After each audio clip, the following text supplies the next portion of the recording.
Bismillahirrahmanirrahim. Assalamualaikum warahmatullahi wabarakatuh. Waalaikumsalam Waalaikumsalam warahmatullahi warahmatullahi wabarakatuh. wabarakatuh. All right, thank you, Bapak Ibu, for joining this today's course. Right now, we would like to continue for presenting the rest of two group. For the first group is me, myself, Nurul Puspita, and also Pak Umar Alfaruq. And then the next group is the group from Bu Yuni Astuti Dewi and also Bu Nur Kholidah. All right, before starting our presentation today, let pray. Let's pray first. Pray start. Pray finish. All right, Bapak Ibu, without further ado, we would like to start to share our today's materials. It's about pedagogical innovation that the innovation is focusing on assessment and also evaluation. If I'm not mistaken, at the previous week we have learned about assessment also, but in the scopes of online assessment that has been presented by the previous presenters. And now we are going to look at about the innovations in the terms of assessment and evaluation. I believe that Bapak Ibu as a lecturer and also teachers have done and conducted an assessment and also evaluation in your own classes. But the terms that we would like to start for today is underlined on the terms of the innovations itself, like what we have discussed with Ibu Yuni at the previous semester. It's about 2 weeks ago. We have discussed about the terms of the innovation. The innovation terms itself refers to the word such kind of an invention, or it's like producing something new or something modern or something that worthy. Then for today, in the terms of the pedagogical innovations, of course, we are going to see about innovations in the terms of the educations. So firstly, we would like to know first what is actually the innovation in education. It's such kind of a process of implementing new ideas. And then teaching method, it can be strategy, it can be approach, or teaching technology that transform traditional learning system. And it shifts the focus from standardized teacher-led instructions to personalized. And of course, it will be student-centered in learning.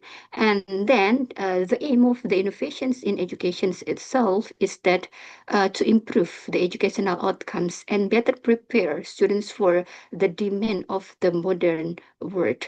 Like our discussion yesterday for the reflective teaching, each of the teachers and also lecturers has their own lesson plan. Of course, this roadmap or guideline will give us an reflections on our teaching learning process or pedagogical practices, especially in the innovations itself.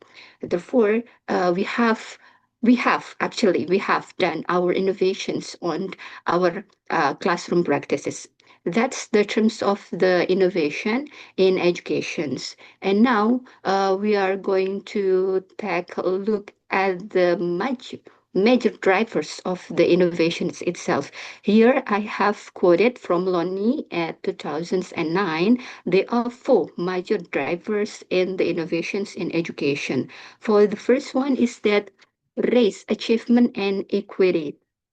It means that in our social life, in our society, there will be the various society, and also there will be different academics background that make pressure to raise the achievement and level to ensure the greater equity of the outcomes of the educations itself.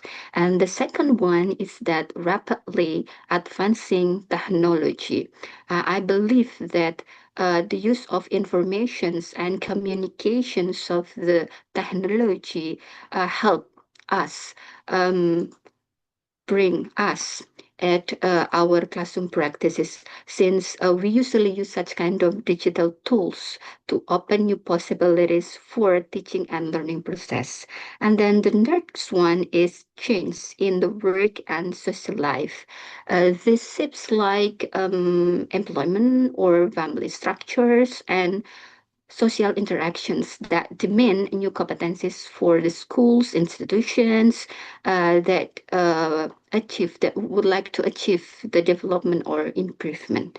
And the last one is regarding to the motivating and engaging the students. Of course, when we conduct a teaching learning process, we would like to posit our students as a centers of the teaching learning process itself. Therefore, we have to motivate and provide such kind of an atmosphere of teaching learning process that can engage the students through the classroom practices itself. After knowing the major drivers of the innovations in educations and now on, we would like to discuss about the types of the innovations itself. Actually, these types of the innovations that is taken in Rogers in 2018 directly relate to the innovations and assessment and evaluation itself. That there are four also measures of the types of the innovations. For the first one is inventions, or it's like a new technology or process, like what I've said earlier. The innovation itself is relation to the inventions. By developing an AI for speaking assessment tools that gives real-time pronunciation feedback to learners.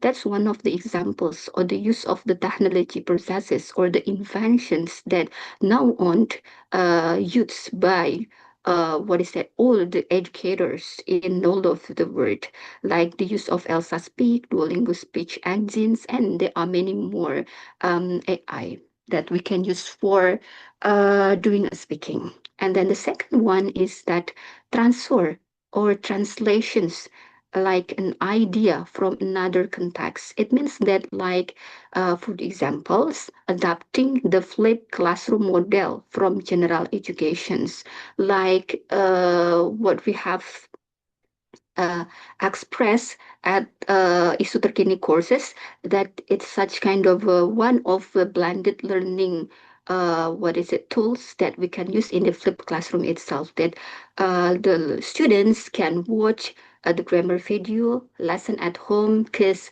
their lecturer or their teachers have shared in a group. Then at the meeting in the teaching learning process in the classroom, they can do such kinds of discussions or interactive communications to practice the activities about the grammar itself.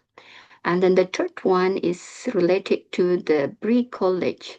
It's such kind of a combining existing elements that the lecturer or teacher can design such kind of a tasks by combining of using such kind of a digital technology or AI.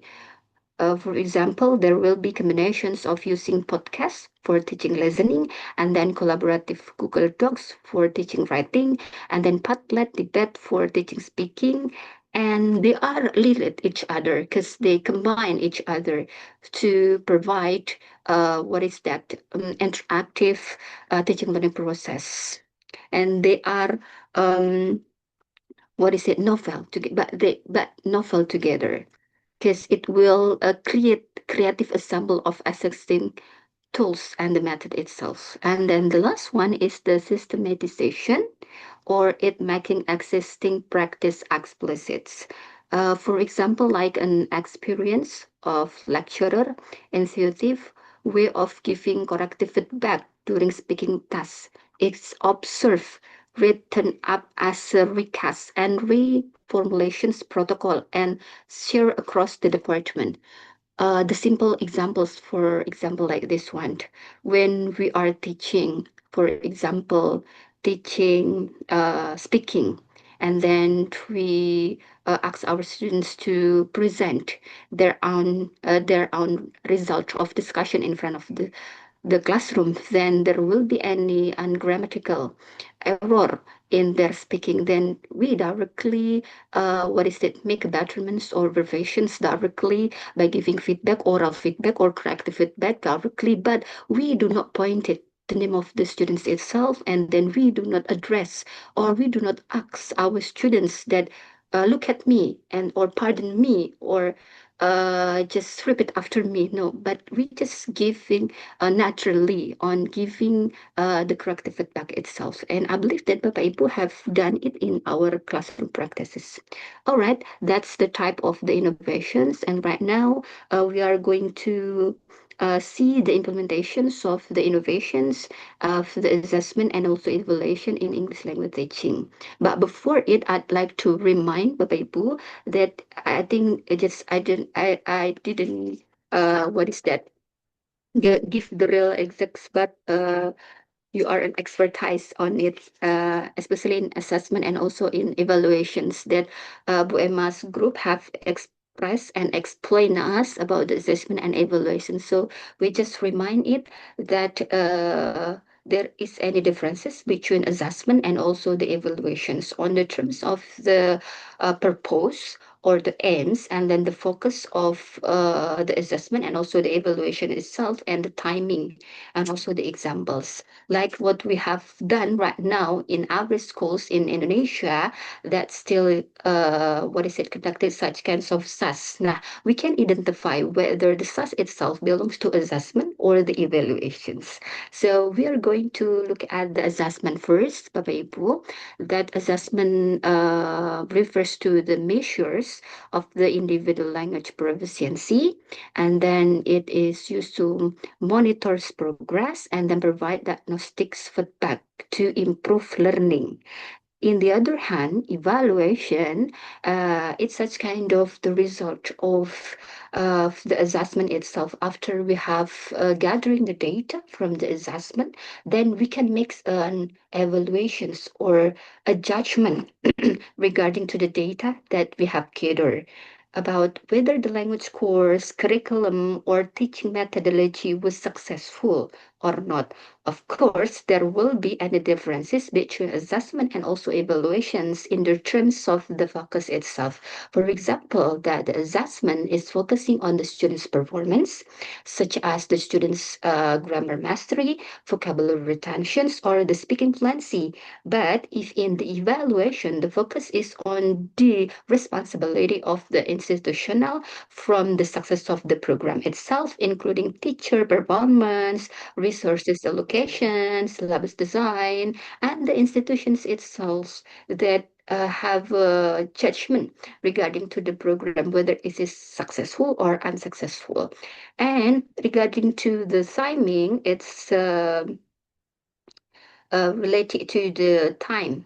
There will be ongoing and continuous or formative assessment. And also at the end of the unit, there will be summative assessment. And then for the evaluations, typically it occurs at the end of the course or the program. Provided by the judgment also. And then for the examples of the both of the assessment and also the evaluations, like in the slides here, for example, there will be any quizzes, portfolio, teacher feedbacks, peer reviews, and also the speaking rubrics that provide whole corrective feedbacks or comments or suggestions or the results of the students' quizzes or the collections of the students' portfolio. That's belongs to the assessment. While in evaluation, the course survey, curriculum reviews, and also analyzing aggregate test score to see if a teaching method work or not. So there are any evaluations after gathering the data from the assessment itself. I believe that Bapak Ibu have to comprehend on making any differences between assessment and evaluations like the previous group has explained last week.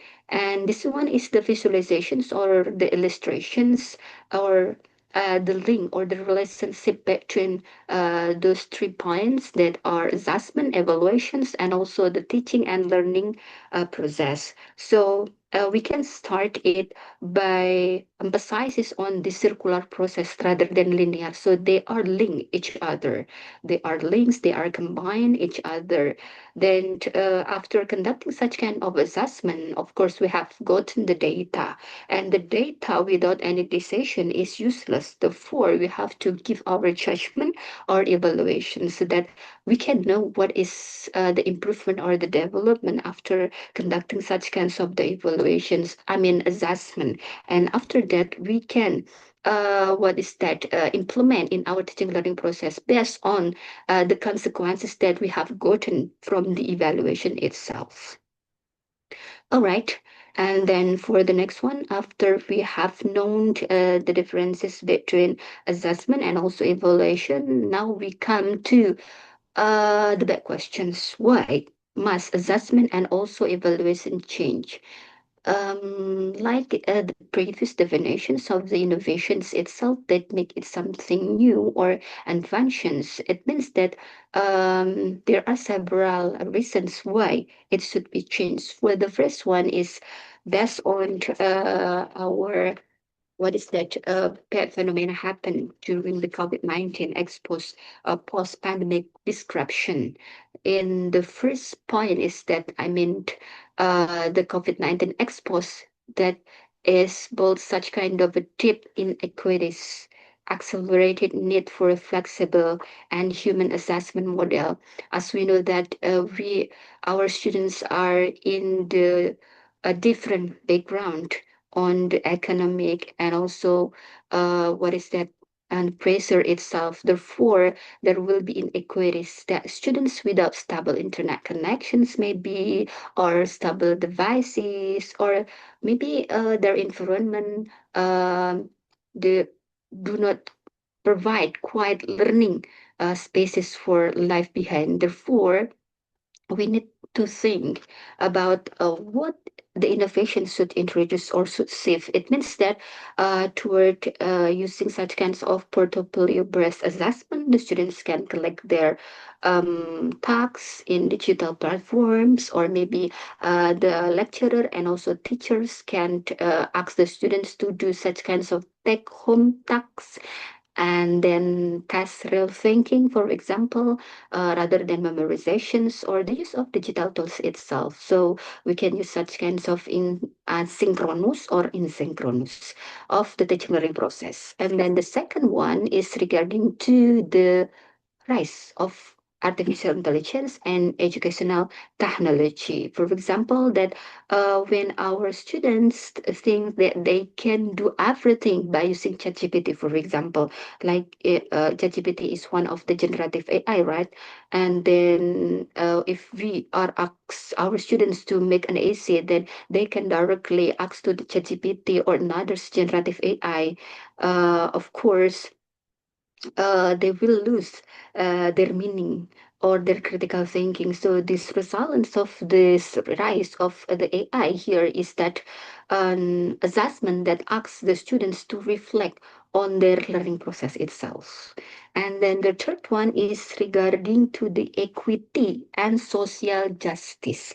It's like the critical race theory and intersectionality demand that culturally sustaining evaluation practices. So the main innovation in this point is that uh, the students draw their own communities or language or relatives. For example, that the students can build such kind of community-based project assessment. So the teacher, lecturer can ask the students to investigate a certain tribe or certain or real local issues happen in their society like food access, pollution, youth employment, or many more. So that it will what is that about equity and social justice.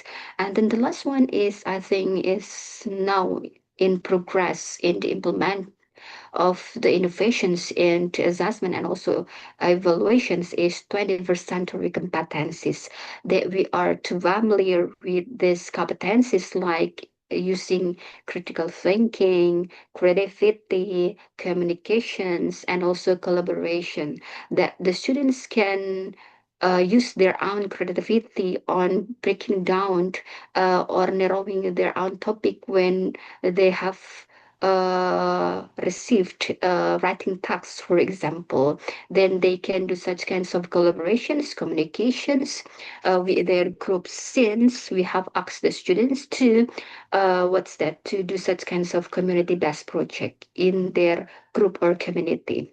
All right, after we have known about why or the reasons that we have to change the assessment and also evaluations and educations, and right now for the first points of the innovation itself is on the terms of the technology and hence an AI driven assessment. In this point, we have three aspects. For the first one is AI, powered language analytics, and then automatic speech recognitions or ESR, and then the last one is digital portfolio. Let's see one by one. For the first one is AI powered language analytics that focusing on artificial intelligence that to play analyze how a person's use language or that this platform or this artificial intelligence provide automatic scoring, diagnostic feedback on grammar or pronunciations and adaptive pathway that tailors to the individual learners. Here we can see the examples of the AI power language analytics, for example, Grammarly, Quillbot, or ETS Tuval IBD. I believe that Grammarly and also Quillbot is very familiar among the researcher that can help us to use features such kind of a grammar checker, paraphrase, or maybe an AI detector that we can directly get the feedback after we have input the file or copy the file. Then we click check, then directly can get any feedback or diagnostic feedback regarding to the grammar, for example, mechanics or fluencies of our writing or speaking.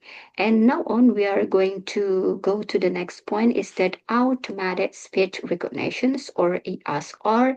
For the examples here, we have Whisper, OpenAI, Elsa Speak, and also Duolingo. I believe that there are many examples of the automatic speech recognitions that we can use right now since there are many, yeah, Bapak Ibu, and some of the AI is free or some we need to log in first, then we can use several features that is free and some features that we have to subscribe about the AI itself. Since by using automated speech recognitions itself, we can evaluate our productive speaking skill objectively, like mimicking the evaluations of human examiner, especially useful of large classes. Large classes usually use Whisper OpenAI, and to be honest, I didn't ever use such kinds of Whisper AI yet, but Duolingo, yeah, it's so familiar with us for checking our pronunciations and also fluency in the real time. And the next one is we have technology enhanced in digital portfolio. As we know that digital portfolio is kind of collections, online collections of the students' work, reflections, and also evidence in learning that we can store the result of our discussion, the result of our talks, for example, writing talks, or maybe the other types of our result of this discussions. Then it's allowed learners to collect and also showcase their ongoing progress. I usually use Padlet and also Google Classroom at the beginning of the COVID-19, but I prefer use Padlet since there are many, what is that, advantages from the Padlet that we can store media like sounds, audio, video, files like document, PDF, and many more. Therefore, we can do such kinds of a discussion also in the comment column of the Padlet. So we can use it beside the digital portfolios. Of course, we can also put a feedback and also suggestions in what is that in peer corrections for students to students interactions or maybe lecturers to the students interactions. All right, that's the examples of the technology and science and AI breakdowns. And now on, we are going to the next points about the alternative and authentic assessment that will be shared by Pa Umar. Pa Umar, the screen is yours.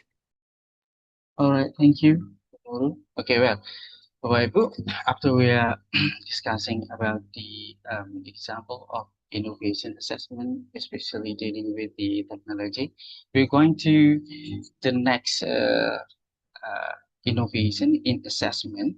It is called alternative and authentic assessment. So I think this concept of assessment answering the questions of previously discussed by Bunuru dealing with 21st century skills. And this one, the alternative and authentic assessment actually, the word alternative here means that it is changed from the traditional one to the modern one. And then why it is authentic? Because the assessment will want to see um, the real world demand, the real world demand. After the students finishing their study, for example, they go they're going to the real world they're going to the real world communications, they're going to the real job, and then this assessment want to see that kinds of demand as the part of that evaluation, as part of the innovations. So there are three here elements that used in this alternative and authentic assessment. The first one is performance-based tasks, and then we have a project-based evaluations, and then a dynamic assessment. Next. Okay, this is the performance-based task. So performance-based task actually is kinds of tests what students can do with the language in realistic modifying situation. For example, simulating a job interview, writing a professional email, or negotiating in business. So in the real activities, I think we are all well known about role playing. I think role playing is also kinds of assessment. Then we call it as a performance based task. So in the role play, I think the teacher is not only assessing the linguistic competence of the students, but it is more than their linguistic English competence, for example. So it can be answering the 21st century skill like communication skills, yeah, collaborative skills, and so on. Next. And then we have a project-based evaluation or project-based assessment. It is assess a learner's teamwork, practical application, and research skills through a pressing task, reading a video, presentations, or a class magazine. So as what is it, role playing before. So project-based evaluation or project-based assessment also part of the assessment that emerging 21st century, the collaborative, and then there will be discussions among the students, and then this kinds of assessment focusing on the student center and see the process of the project. Next. All right. And then the next is dynamic assessment, Bapak Ibu. The dynamic assessment is focused on the interactive approach where the teacher and learner collaborate. The evaluations measure not just what the students can do independently, but what they can achieve with guidance or mediation. So the key point here is the mediation and the guidance. As we do in our, for example, in writing class, we have guided writing, right?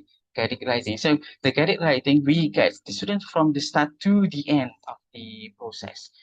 Sometimes in the end of the process, we don't have any feedback, just give a feedback in not interactive. I mean, just giving like a symbol from their students' work, the paragraph. So we give like sign, underline red, underline, yellow, this one is wrong, this one is wrong. But in dynamic assessment, there will be like interactive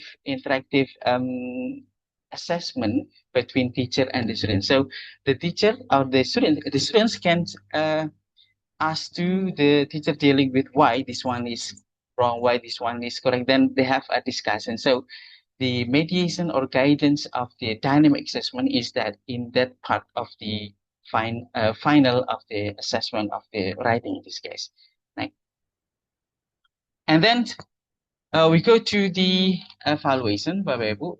As Bu Nurul mentioned previously, that evaluations we can say in the term of the purpose. So the evaluation is based on the institutions. It is group. It is institution based. Now it is different from assessment when the assessment is like diagnostics to see the progress of the students in the middle of the process, teaching and learning process, for example. While the evaluation, it is more broader, not only students, but also teacher, and then the program itself, the program of the teaching and process also is part of the assessment. But both of them are connected. They are connected. So there are two elements here as the innovations in the evaluations. You call this a beyond linguistic competence and then a program evaluation. Next. So when we are talking about the beyond linguistic competence, as I previously told you that it is answering, for example, when the 21st century skill as the demand of the real world today, so that the evaluation should also pay attention to that kinds of skills. So that in beyond linguistic competence, the evaluations is not only see the students' competence in kinds of linguistic or English, for example. So all kinds of competency dealing with the competence dealing with 21st century will be part of the evaluations. So all these kinds of program dealing with these competence should be evaluated. So when we are teaching a grammar, the grammar is not only as the structure of the grammar, but the function of the grammar.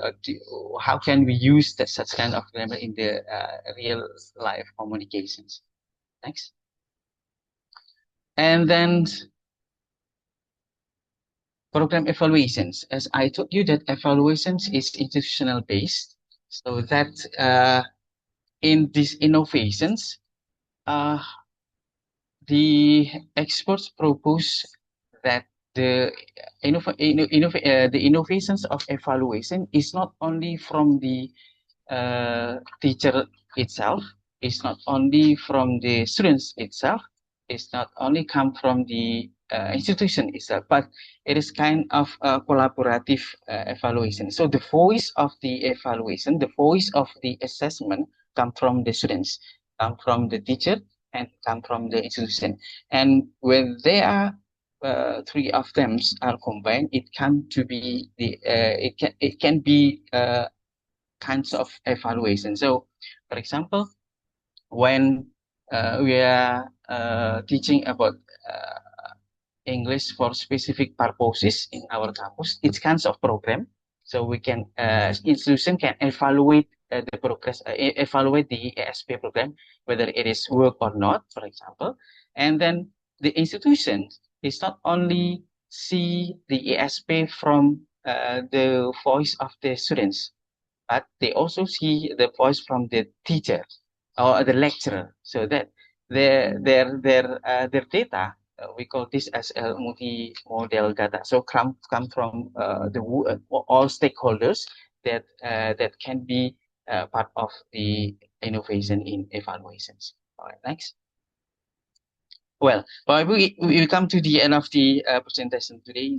We try to conclude this presentation by having reflections. The first one, we have to rethinking the purpose of the assessment or evaluation. We know that previously the assessment or the evaluation is just focusing on to see the students whether they can do it or they cannot do it.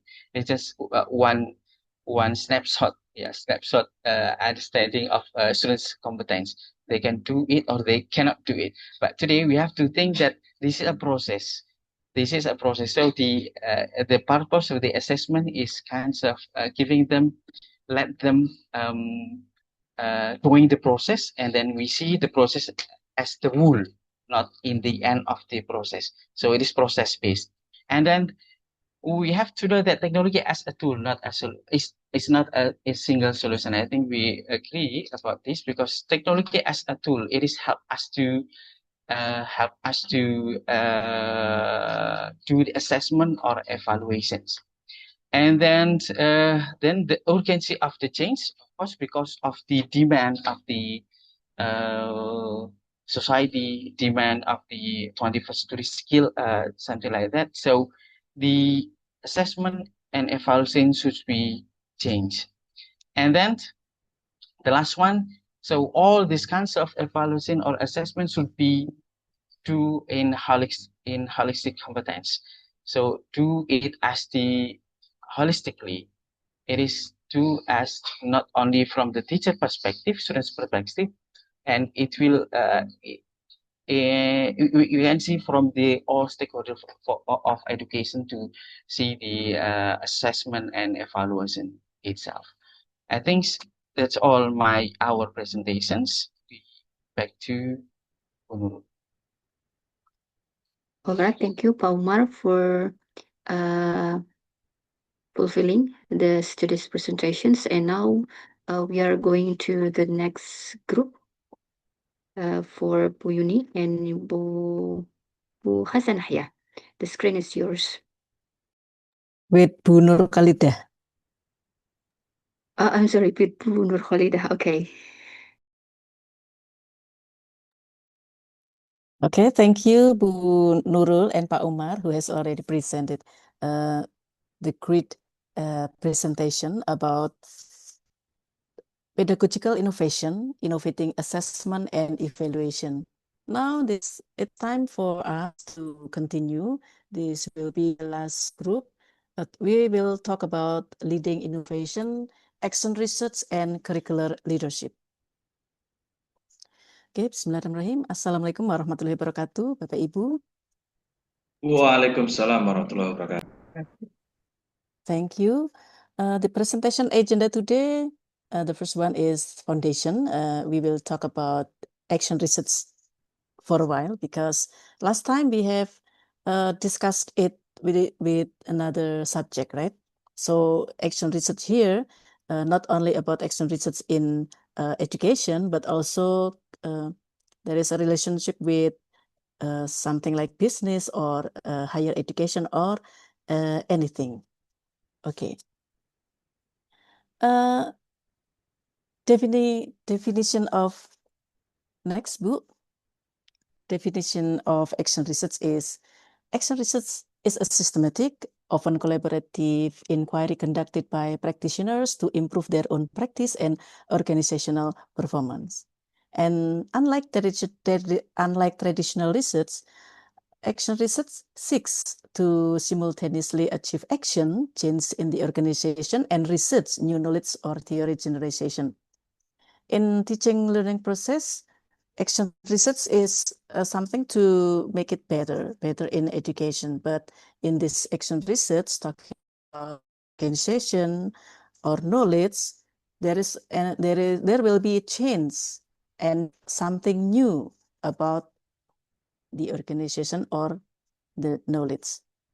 Okay. Next. Here the action research cycle. The first one is plan. We can identify the problem, co-construct proposals, and define context-specific goals. Act, implement the intervention protocols and collect initial feedback. Observe multi-source evidence gathering, including student artifacts and learner voice. And the last one is reflect, individual and collective sense-making to validate or reframe the inquiry. So we do action research, we can from the observation, planning, action, and reflection. This is a circle. Okay, next, Bu Nur. Well, Kurt Lewin here, as the pioneer of action research, emphasized that you cannot understand a system until you try to change it. He who introduced the spiral of steps. Action research is grounded in the belief that those affected by changes should be co-researcher in the process. And today's action research moves beyond simple problem solving to building practitioner legitimacy and organizational identity. Next. So here, leading innovation. The leader as facilitator. In our classroom, teacher or lecturer as facilitator too, right? So innovation leadership in 2025 requires shifting from top-down direction to an action research ecology. I hope that this also in 2026. Leaders must act as critical friends, offering scaffolding rather than directives, ensuring decision-making power remains with the frontline practitioners who drive the innovation. Next, Bu. Exploring the transformative trends shaping action research in 2025. This is the newest issues. Okay. The issue one, we know all about this, AI and machine learning. Okay, AI models like conditional randomized transformers or CRT are now part of AR cycles to overcome catastrophic forgetting in research data. And integrating fine-tuning and direct steering in AI tools allows research teams to generate faster, more diverse target selection. It's what we call steerable AI. AI enables the democratization of data, allowing over 200 plus associates to access and act on real-time community insight. The source import, okay, from top 25 innovation, AI Leader Innovation Day. Next, Bu. Issue 2, ESG and sustainability. Sustainability is moving from compliance to central pillar of organizational strategy. Leading brands are using action research to align team and individual objectives to global ESG priorities, and then foster cross-functional collaboration between marketing and operations, and also measure the impact of Zero Waste Week and circular economy initiatives. This is from the House of Marketing. Next, book. Okay, now strategic challenges. Navigating the barriers to effective action research in the 4.0 era. Next. There are 3 digital leadership gaps here. The first one is job displacement. The explanation about it is AI automation poses risk of displacement, requiring leaders to advocate for policies supporting continuous retraining. But not all jobs can be replaced by AI.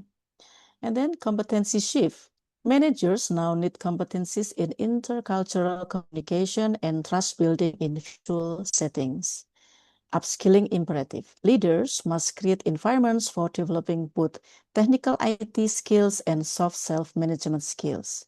Here's also used in our education nowadays that we need our students to add, improve, and also broaden their skills for mentality, so that the students here can be strong in mentality, and also tolerance. Yeah. So there are 3 big sins in education. The first one is sexual harassment, and then intolerance, and one more, and the first one is bullying. So from this era, teacher and students must cooperative, and then we work together in adding our skills about this. So there will be inclusion education too. Next, book. So the data integrity and privacy, the ethics dilemma here. As action research moves to digital platforms, leaders face intensified regulatory and technical complexity regarding participant data. Zero trust models is assuming no user or device as inherently trustworthy, and ethical behavior here is modeling fairness and transparency to strengthen staff trust. So action research is not only used in education, but also in the factory or in the company, so that everyone can do action research to improve and to develop their organization. Next, Bu. Actionable frameworks for sustainable innovation through research strategic solution. Okay. Democratization strategy, distributed leadership. This means that empower staff by sharing responsibility, which increases collaboration and encourages experimentation with new approaches. And hybrid protocols here shift focus from managing physical presence to outcome-based leadership, evaluating results across distributed research teams. Leadership here is have many meaning broad. For example, for in education and also in the company, everyone is a leader in his or her own life. So here we are. Action research is used here. Next. All right. Agile pulse checks here combined with longitudinal strategic communities ensure research consistency. If we do such an action research in our classroom or in our education institution, so we will have something to increase. We will get something new insight, new knowledge, and also new findings. Because in every degree, in every year, the students are changing. Last year students is not the same with the students nowadays. Okay. Next. So now, real world impact. Case studies in higher education and SME mergers. SME here means subject matter expert. Innovation engineering. This is a professional which unified or unity with the deeper skill or SME in the part of technology or manufacture with technology to boost an innovation. Next, Bu. Okay. The last slide of this presentation in this part is action research roadmap. The first one is diagnosis. SME innovation engineers identify communication gaps during merger. And the phase 2, intervention, introducing visual innovation portfolios to build legitimacy. And phase 3, integration, embedding research visuals into top management practices. And phase 4, scaling here, organizational learning achieved through the Seki knowledge cycle. So these 4 steps in action research roadmap is the same with what we use when we do action research in the classroom. Okay. Next, Bu. Now, Nur Kholidah will continue presenting about curricular leadership. Screen is yours, Bu. Okay, thank you, Thank Bu. you. Yuni. Okay, thank you, Bu Yuni, for the time. Now my turn to deliver the next presentation. Good morning, my fellow friends. Today, we will talk about how to lead innovation in education. Now we will focus especially on curricular leadership. What is curricular leadership? In simple words, it is about guiding what students learn and how they learn it. Many people think curriculum is just a textbook or a list of topics, but real curriculum is much bigger. It is the heart of teaching and learning. By the end of this presentation, we will understand what curricular leadership really means. Then, who can be a curricular leader? Next, what curricular leaders actually do? And next, how to become a better curricular leader. Let me start with a question. Think about your own school or campus. Who decide what students learn? Who decide if that is working? Who has the courage to change things that are not working? And those people are curricular leader. Let's begin. Before we talk about leading the curriculum, we need to understand what curriculum actually means. Many people have a very narrow idea of curriculum. They think it is just the textbook, or just the list of topics for the year, or just the government standards. But curriculum is much bigger than that. Let me explain first. Curriculum includes the content. That means the actual subjects, topic, and skills students learn. Math, science, history, reading, writing. These are the world of education. Second, curriculum includes the method. That means how teachers teach. Do they use lectures, group work, projects, videos, discussion? How is just as important as the what. Third, curriculum includes assessment. That means how we check whether students are learning, such as tests, quizzes, projects, presentation, observation. What we assess show what we value. Fourth, curriculum includes the hidden curriculum. This is a very important idea. The hidden curriculum means the values, habits, and attitudes students learn without anyone directly teaching them. For example, when students line up quietly, they learn obedience.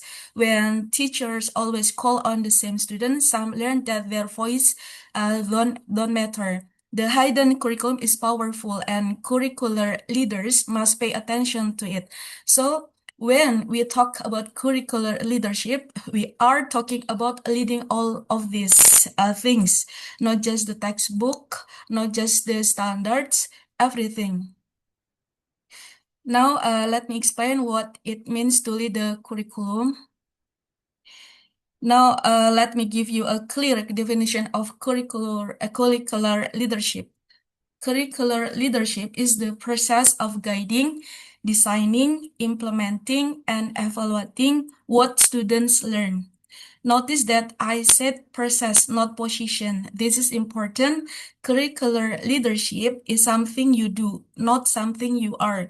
Every curricular leader asks three big questions. Let me explain each one. The first question is, what should students learn? This is about content. What knowledge is most important? What skills will students need in the future? What should we remove because it is not longer useful? These are hard questions, but a curricular leader must answer them. The second question is, how should students learn? This is about teaching method. Should we use more group work or more individual work? Should we use technology or hands-on activities? Should students sit in rows or in circles? How we teach change what students learn? The third question is, how do we know they learn it? This is about assessment. Are tests the only way? What about projects? What about observation? What about student self-assessment? If we only test memorization, students will only memorize. If we test thinking, students will think. I'd like to repeat something very important. Curricular leadership is not a job title. You don't need to be a principal or a curriculum director. Any teacher or lecturer can be a curricular leader. Any department head, any instructional coach, even a new teacher or new lecturer with good ideas. It is a mindset. It is the courage to ask these 3 questions and act on the answers.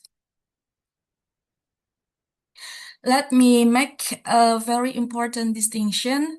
There is a big difference between managing curriculum and leading curriculum. Both are necessary, but they are very different. Curriculum management is about keeping things running.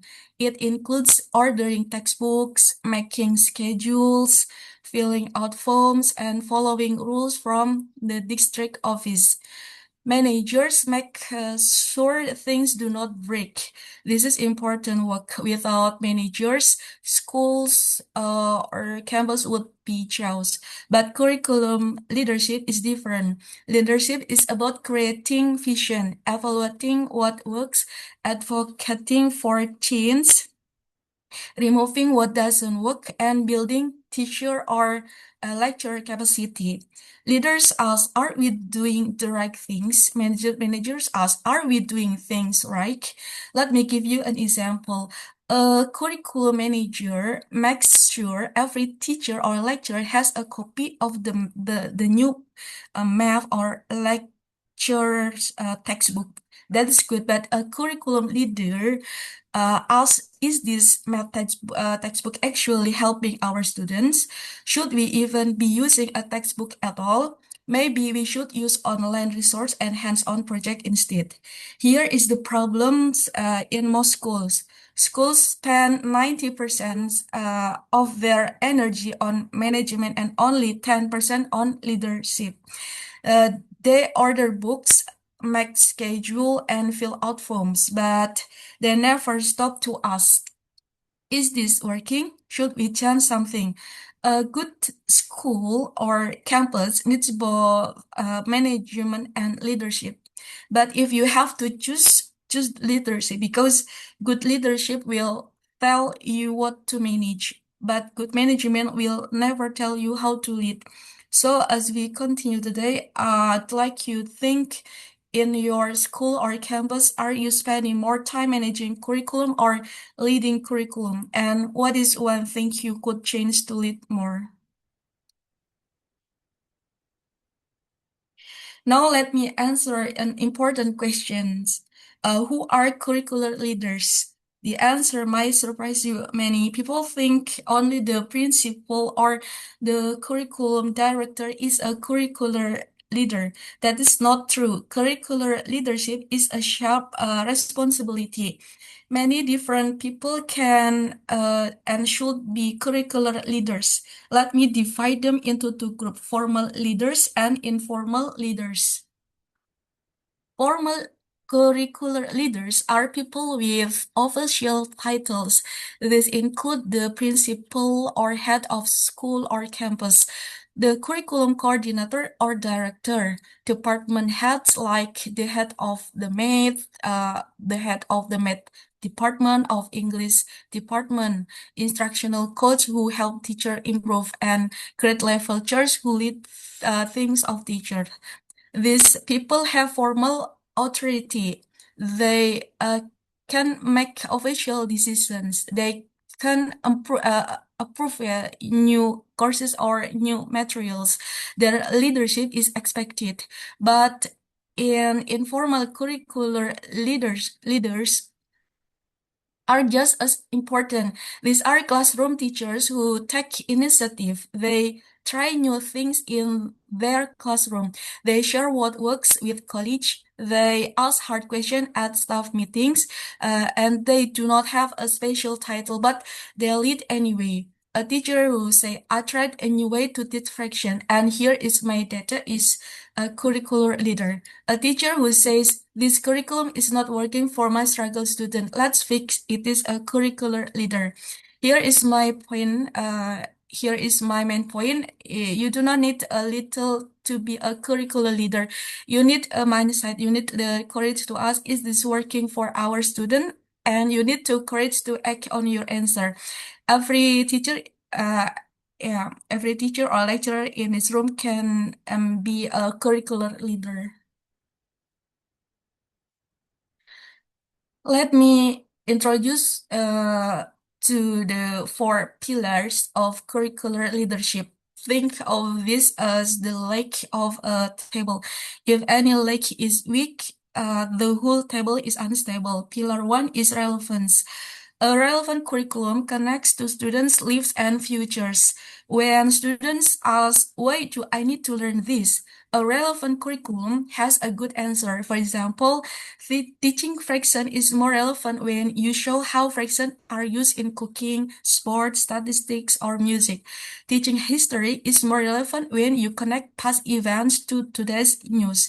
If students cannot see why something matters, they will not engage. Relevance is not optional. Pillar 2 is equity. An equitable curriculum works for all students, not just the easy ones. Does your curriculum help students with learning disabilities? Does it challenge your gift students? That it respects students from different cultural backgrounds? That it includes voices from women, people of color, and different countries? An equitable curriculum doesn't leave anyone behind. Pillar 3 is coherence. A coherent curriculum builds logically over time. What students learn in grade 3 should prepare them for grade 4. What they learn in middle school should prepare them for high school. When curriculum is not coherent, students have gaps. They learn something, then forget it, then relearn it badly. A curricular leader ensures that skills and knowledge builds on each other like brick in a wall. Pillar 4 is flexibility. A flexible curriculum can change when it is not working. Many schools have curriculums that never change. They use the same books, the same units, the same tasks year after year. But curricular leaders knows that curriculum must be alive. It must grow. It must improve. If something isn't working, a flexible leader removes it and tries something else. These 4 pillars support everything else. If any pillar is weak, the whole curriculum suffers. So as you think about your own school or campus, as how strong is our relevance, our equality, our coherence, our flexibility?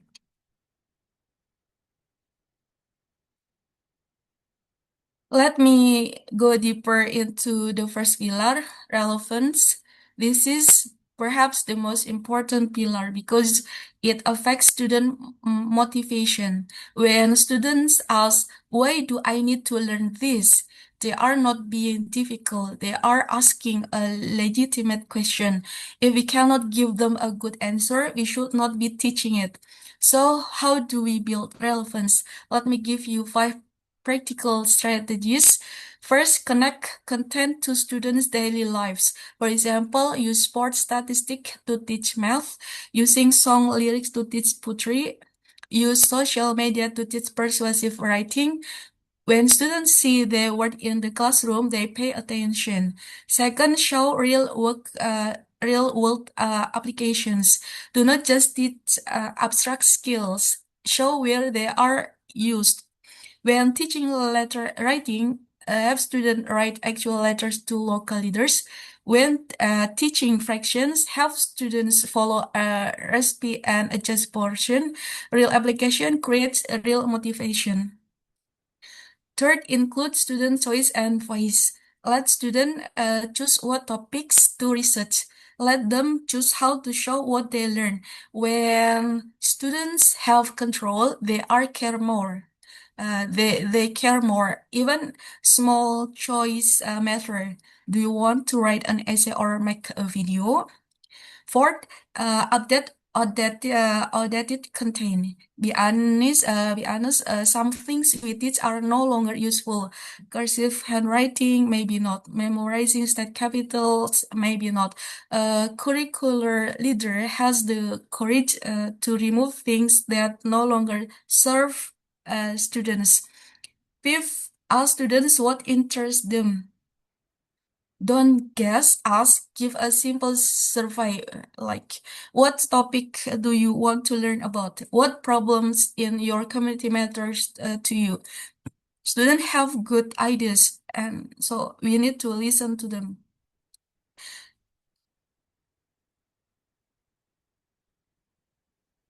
Now let me talk about Pillar 2, equity. This is one of the most misunderstood ideas in education. So let me be very clear. Equity is not the same as equality. Many people confuse these two words. Let me explain the difference. Equality means giving every student the same thing, the same book, the same test, the same time, the same instruction. Equality sounds fair, but it is not fair for all students. Equity means giving every student what they need. Some students need a simpler book. Some students need more time. Some students need instruction in their home language. Some students need extra challenge. Equity is about fairness, not sameness. Let me give you a simple example. Imagine three people of different height trying to see over a fence. Equality would give each person to same size box. The tall person can already see. The medium person can see a little. The short person still cannot see. That is not fair. Equity would give the short person a taller box, the medium person a medium box, and the tall person no box. Not everyone can see. That's equity. The same logic applies to education. So what does equity look like in curriculum? Let me give you examples. First, different reading levels for different students. Not every student can read the same text. A good curriculum provides materials at multiple levels. Second, extra time for students who need it. Some students need more time to complete assignment or tests. This is not cheating, that's equity. Third, materials that represent diverse cultures. Students need to see themselves in the curriculum. A Black student should read a book by Black author. A Muslim student should learn about Muslim contribution to history. Representation matters. Fourth, multiple ways to show learning. Not every student is good at tests. Some students show their knowledge better through projects, presentations, art, or discussion. So we need to give options. Fifth, support for English language learners. And sixth, challenge for advanced students. Both ends of the spectrum need attention.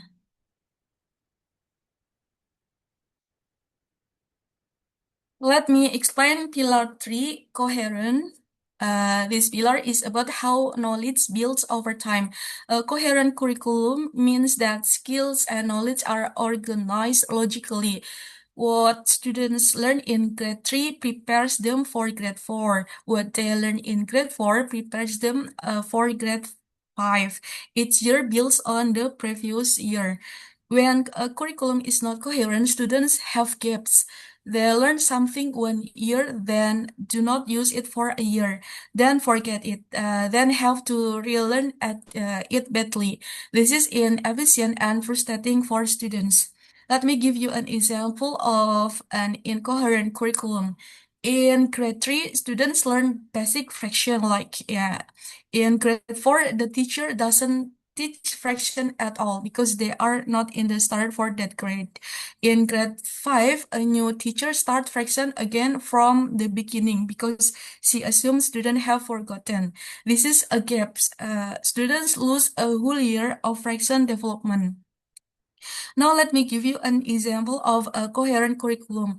Grade 3 teach basic fraction. Grade 4 teach equivalent fraction and comparing fraction. Grade 5 teach adding and subtracting fraction. Grade 6 teach multiplying and dividing fractions. Each year, the teacher knows what students learned before and builds on it. That is coherence.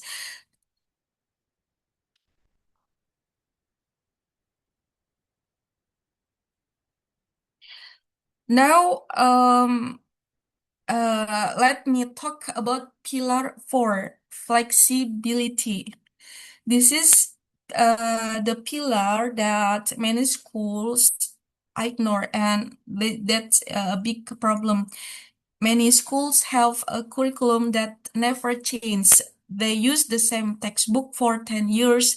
They teach the same units in the same order. They give them same tests. Nothing changes. Even when students are failing, even when the word has changed completely. A flexible curricular leader is different. A flexible leader constantly ask, is this still working for our students? And when the answer is no, they change something. Let me give you 5 habits of flexible curricular leaders. First, they ask hard questions. Is this unit helping our students? Does this test actually measure what we thought? Are our students engaged or just compliant? These questions are uncomfortable, but flexible leader ask them anyway. Second, they remove what does not work. This is the hardest habit. Removing something means admitting that a previous decision was wrong. That takes courage, but a flexible leader says, we try this. The data shows it is not working. Let's stop. Not everything you try will work. That's okay. Stop what fails. Third, they add new content when the word changed. The word changed fast. 10 years ago, no one taught coding or digital literacy.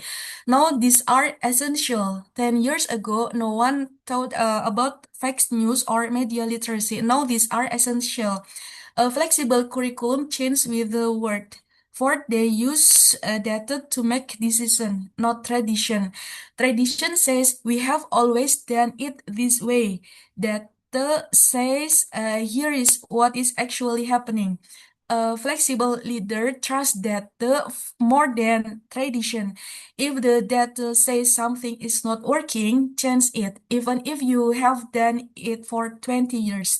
Fifth, they are not afraid to say, we made a mistake, let's change. This is the most important habit.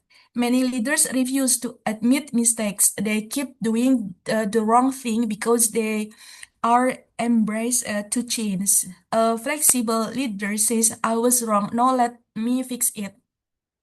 Students respect this, teacher respect this too.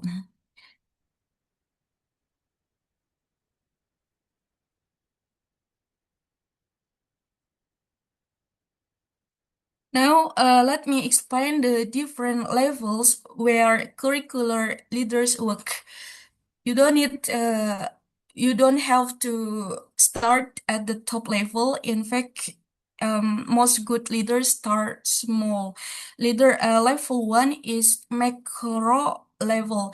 This is a school weight or district weight. Decision at this level affect everyone. For example, adding a new subject like digital literacy or removing an outdated subject like cursive handwriting, or changing graduation requirements, or adopting a new teaching approach for the whole school. Macro decisions usually involve principals, curriculum directors, and school boards. Not every teacher or lecturer can make macro decision, but you can influence them by providing evidence. Level 2 is the meso level.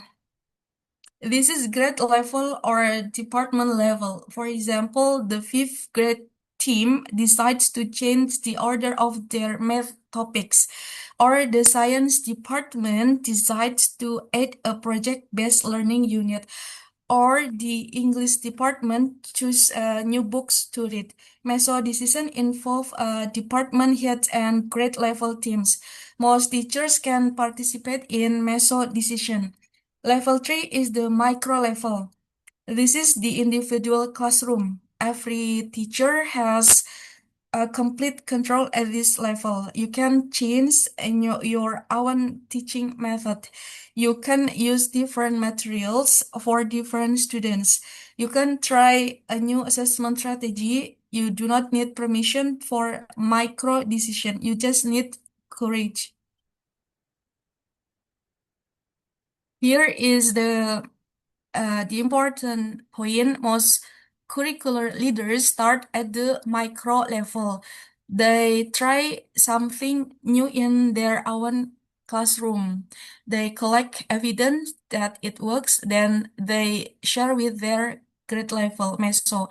If it works at the meso level, they advocate for school-wide change, macro. This is how real curriculum change happen. It starts small, it is tested, it is improved, then it grows.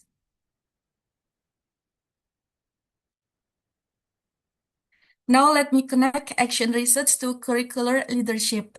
These two work together. You need both. Think of action research as your testing tool. It helps you try a new idea in a small, safe way. You collect data, you see if it works, you improve it. Action research answers the question, does this idea actually help students? Think of curricular leadership as your scaling tool. Once you have evidence that something works, curricular leadership helps you spread it from one classroom to the whole grade, from one grade to the whole school. Curricular leadership answers the question, how do we make this good idea permanent? Let me give you 4 specific ways action research supports curricular leadership. First, action research provides evidence. When you want to change the curriculum, people will ask why. If you say, I think it's a good idea, that's weak. But if you say, I tested it in my class for 4 weeks and participant went up 30%, that is strong. The evidence changes the conversation. Second, action research allows you to refine your idea before scaling. Your first try might not work perfectly. That's fine. You learn, you just, and you try again. By the time you are ready to share with other teachers, your idea has been tested and improved.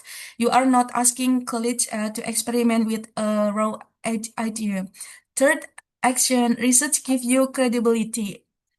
Teachers are skeptical of new program from the district. They have seen many programs come and go, but when a college from down the hall shows data from the same school with the same with the same type of students, they listen. Local evidence, it's powerful. Fourth, action research creates teacher buy-in. When teacher do action research, they feel ownership. They are not following a mandate. They are implementing their own findings, and people always support what they help create. Here is my main point. Without action research, curriculum change is just opinion, but one person thinks one thing, another person thinks another thing.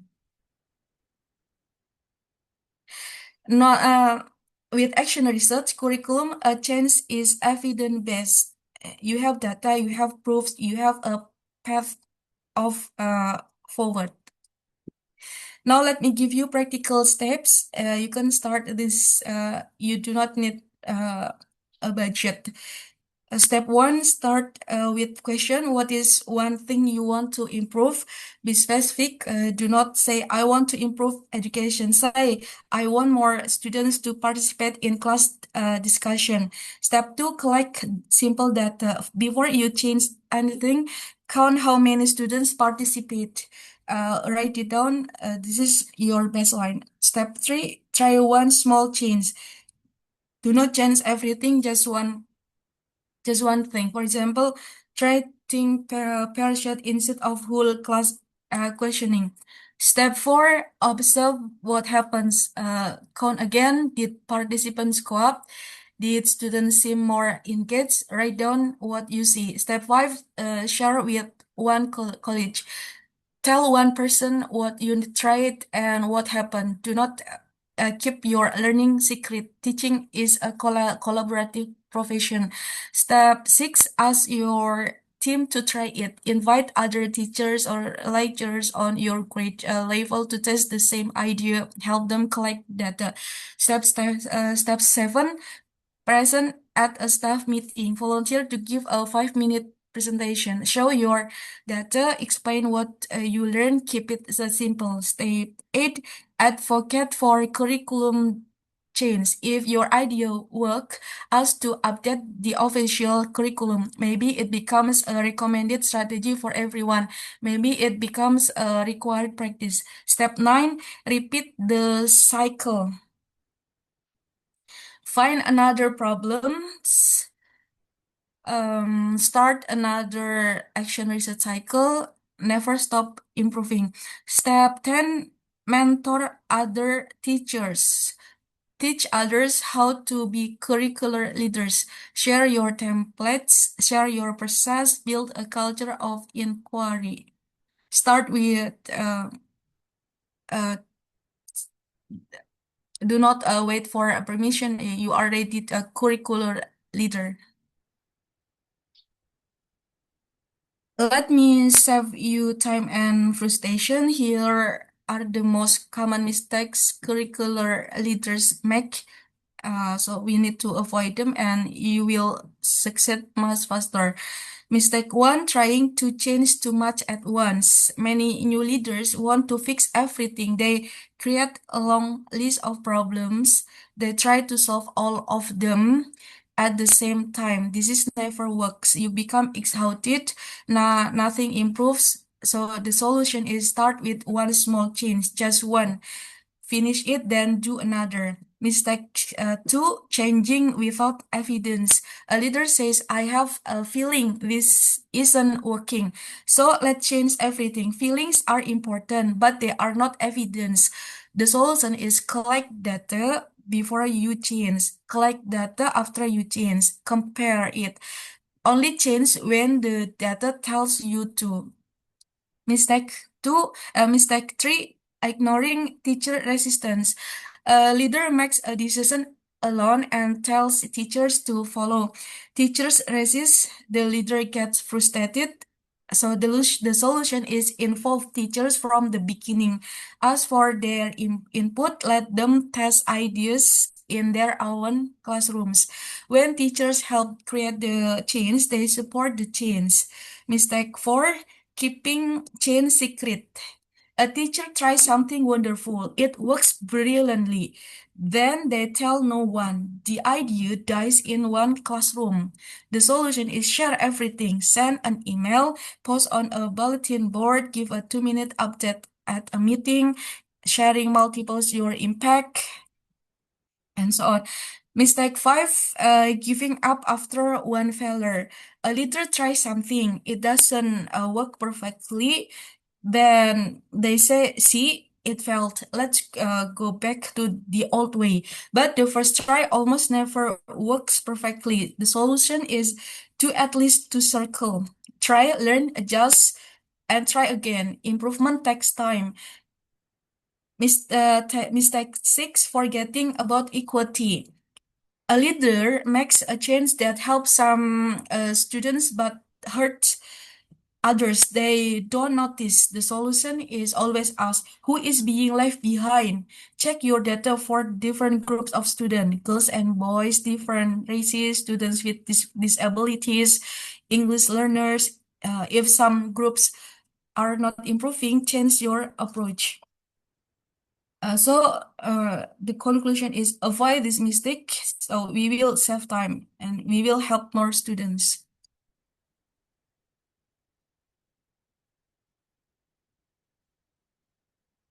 Now this is the last slide of this presentation. Let me bring everything together. You do not need a little to be a curricular leader. You do not need to be a principal. You do not need to be a curricular director. You just need a question, a method, courage, collaboration, and persistence. Let me review the 5 key ideas from today. First, curriculum is more than textbook. Curriculum includes content, method, assessment, and the hidden curriculum. Everything every students learn. Second, the 4 pillars are relevance, equity, coherence, and flexibility. If any pillar is weak, your curriculum is weak. Build all 4. Third, you can lead from any question. Classroom teachers can be curricular leaders. Department heads can be curricular leaders. Anyone who asks how can we do this better is a curricular leader.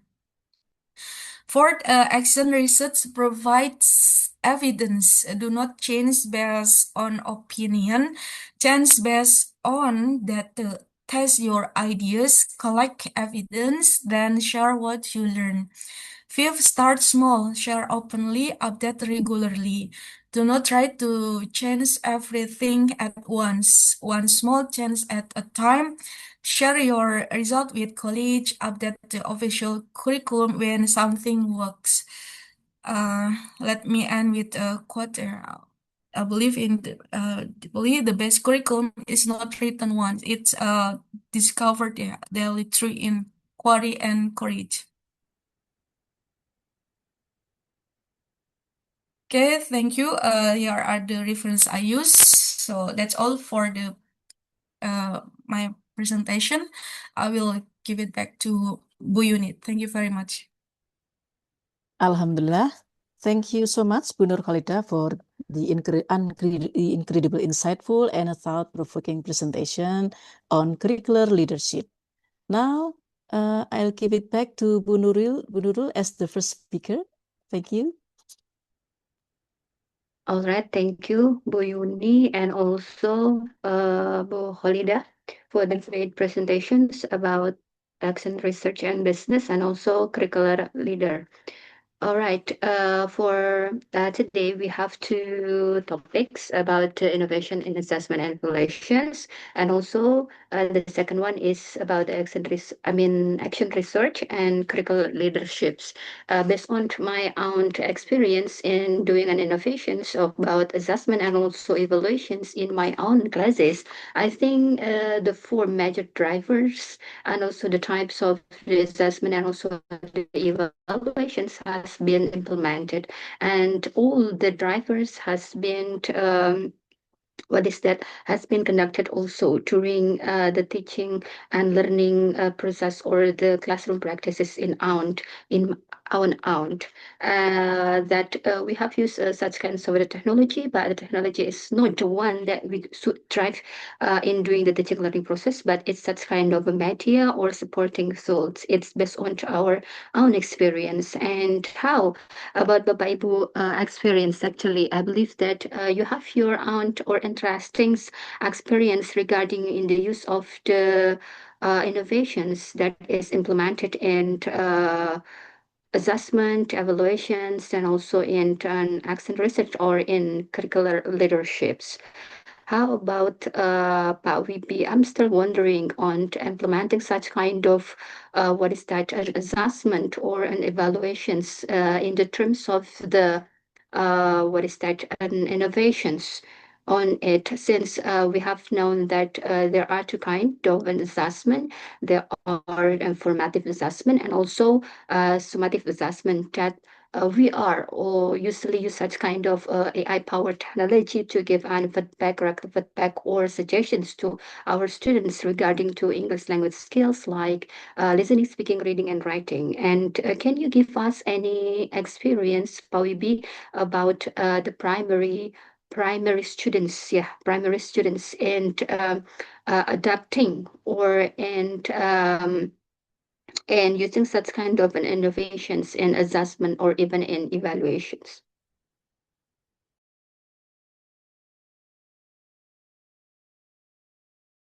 Is there any, Pak Wibi? Can you Since repeat the your examples, question? all right. Is there any experience for implementing such kinds of innovations and assessment and also evaluations in the primary schools? Since the whole examples are on higher education's context. Yeah, okay. In general, in primary school, yeah, the assessment consists of two, formative assessment and summative assessment. Yeah, and such as mid test and what is that? And final test. Yeah, it is belongs to summative assessment, and maybe as in some period such as uh, quiz, yeah, there is a quiz in to assess the students knowledge about how they know about the material and the capability. And in the other hand, yeah, there is assessment of apa itu namanya, yang kognitif, afektif, and psikomotor itu juga ya, di ranah tiga ranah tersebut seperti itu. I think enough. All right, it's such kind of cognitive domains, yeah, from Yes, right. Bloom's taxonomy that our learning outcome is appropriate or not with the way the Anderson's or Bloom's taxonomy likes and analyzing until the creativity. All right, thank you for sharing us about this one. I think why in this beginning of our discussion sessions, I asked Pak Wibi since the examples of our discussion today is based on the presenters regarding to the examples on the higher education's context. Then we would like to see on the point of view then when it is implemented in the schools, especially in the primary schools. All right, thank you once again for Pak Wibi. And I believe that Bapak Ibu also have your own experience regarding to this uh, discussion today of the evaluations and also assessment. And how about the terms of the curricular leaderships? I think it's quite interesting also, yeah. Maybe Pak Adib as the leaders of the institutions will give us any betterments or insight regarding how the way or the process, the real or the actual process on doing such kind of curricular leadership. Since we have known and we have on the access things or actuals phenomena that we are conducting teaching and learning process in our classroom practices, and then we have known about the strengths and also the weaknesses of the implementations of our courses. Then what's the institution's point of view, especially from the curricular leaderships? Would you like to give us any any insight about this one, Padip? Padip, are there?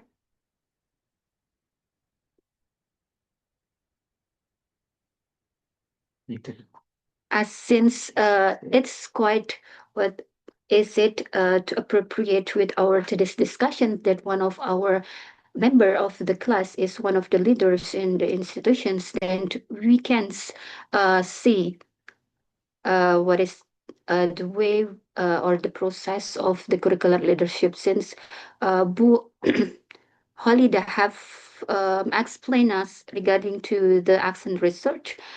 Without accent research, then the curriculum change is not it's just an opinion. So we just give a judgments or the opinions regarding to the curriculum change itself. But by using action research, that the curriculum change is an evidence based. I think it's just only based on the theory or the discussions that has been presented, but in the point of view or the real point of view, we can't grasp or catch what is actually the actual meaning of it. Or maybe Bapak Ibu, others Bapak Ibu has ideas regarding to it.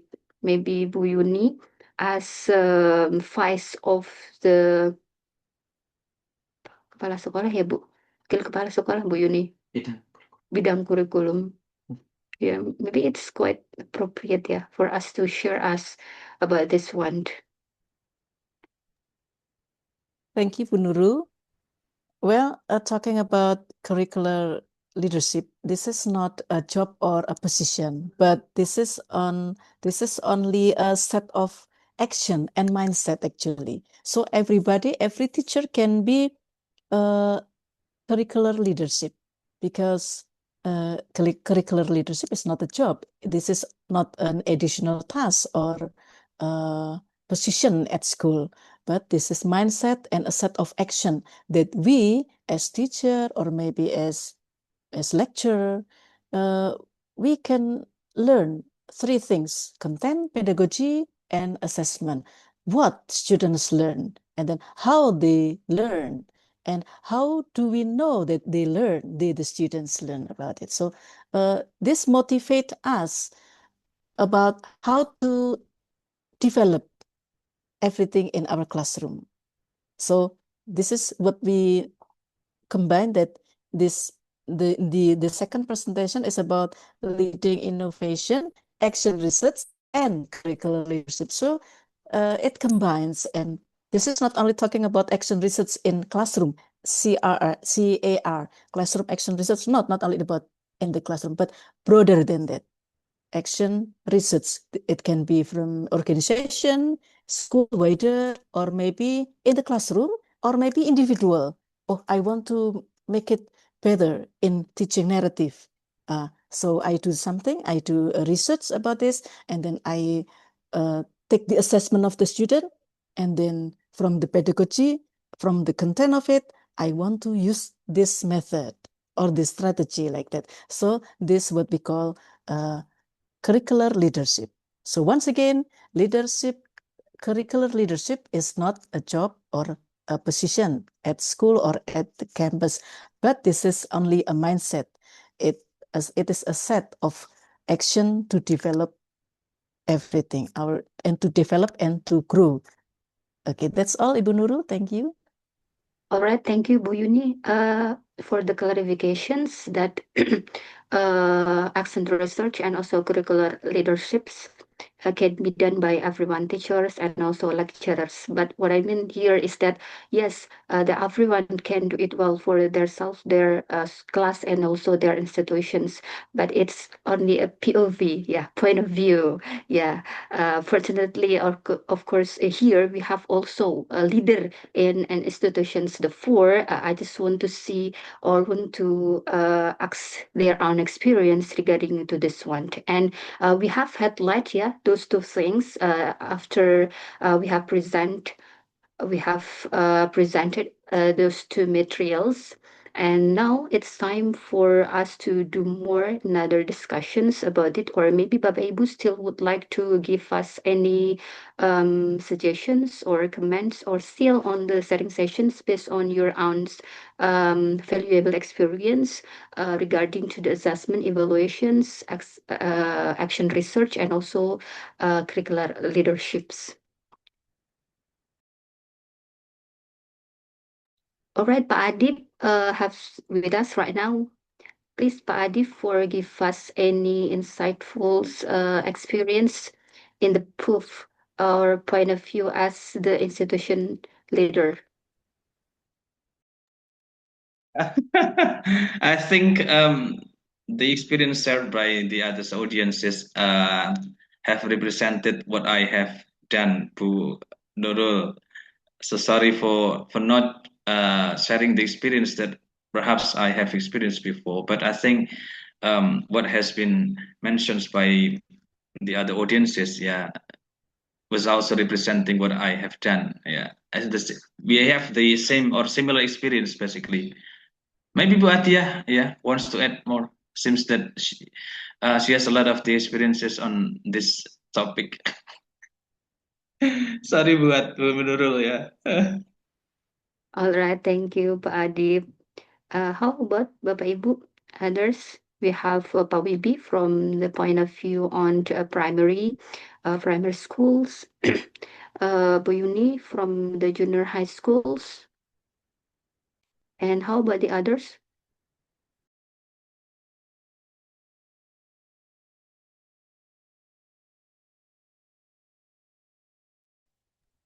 Well, okay, Or- thank you for Pak Adib for mentioning my name. And then I would like to share my experience, dealing with the implementation of the assessment and evaluation, and also the curricular management and leadership. So as I experience the management system in the primary education, in the Kementerian Agama, and we call it as madrasah, madrasah ibtidaiyah, madrasah sanawiyah, and also madrasah aliyah. So actually the approach that we currently use is the deep learning. But then the assessment itself is organized by the institutions. So the Kementerian Agama will let the institution to create or to design the assessment for the formative and summative assessment. But practically, in the reality, the ministry, especially in the city level, organize the assessment itself, collectively. So actually, we have similar assessment format, in the madrasah ibtidaiyah until madrasah aliyah. So the form of the assessment is all uniform, through all institutions, And actually, the practical teaching and learning is different from one school to another's. And the question is then, how can we reflect to the real score? If the teaching and learning progress is different from one school to another school, but the assessment is uniform, diseragamkan dan collectively produced by the ministry itself. That's what happened in our city, di Semarang itu. Jadi bentuk tesnya semuanya dibuat oleh ministry di bawah Kementerian Agama, and then we share the similar formats. That's the big questions, because we have no right to create our test itself, and we still use the similar assessment paper of questions, and then later we have to report the score, and we call it as the RDM, Raport Digital Madrasah. And that's to be based on the deep learning and also KBC, Kurikulum Berbasis Cinta, Bu Nurul. So maybe you have familiar with that. And then the second one about the curriculum itself, it's also happened. Actually, we have to design the curriculum itself, by the institution. But the reality is that we often share our curriculum from one institution to another institution. So we have to replace and also rewrite the name of our institution, and then the content is just similar from one school to another school. And that's actually is officially ruled by the pengawas madrasah itself.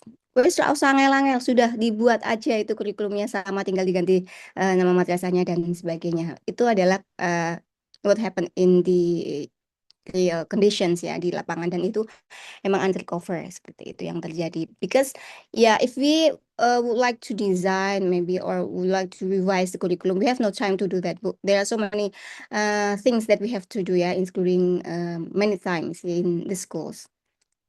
That's my experience in the primary and secondary level in the di bawah Kementerian Agama. Begitu, Bu Nurul dan teman-teman yang lain. All right. Thank you, Batia, for the valuable experience regarding to the implementations of the assessment, evaluations, and also the curriculum or curricular leadership itself. That the main point that we have learned about the curriculum itself, that there are many constraints, or that what we have learned about the articles, like in productive struggles. There are many here. We as a teacher or lecturers would like to give a better atmosphere for our students during the learning activities, but if there is any institutional constraint about something, or the rules, or the what is that, the rules from our institutions, then what happened? This one is what is the things that we have to rethinking, and what we can learn today regarding to the evaluations, assessment, and also action research and curricular leadership is that we have to reflect on ourselves as teachers and also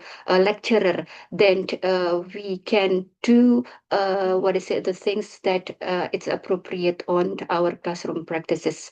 All right, I think there's the highlight that we can learn today, and I think it's enough for us, Bapak Ibu, for discussing those two main topic. And the last topic, then we would like to go for another discussions of our courses in curriculum for the next informations, and I'll give it back the time to Pa Wibi as the conting for closing this today's session. Thank you. Assalamualaikum warahmatullahi wabarakatuh.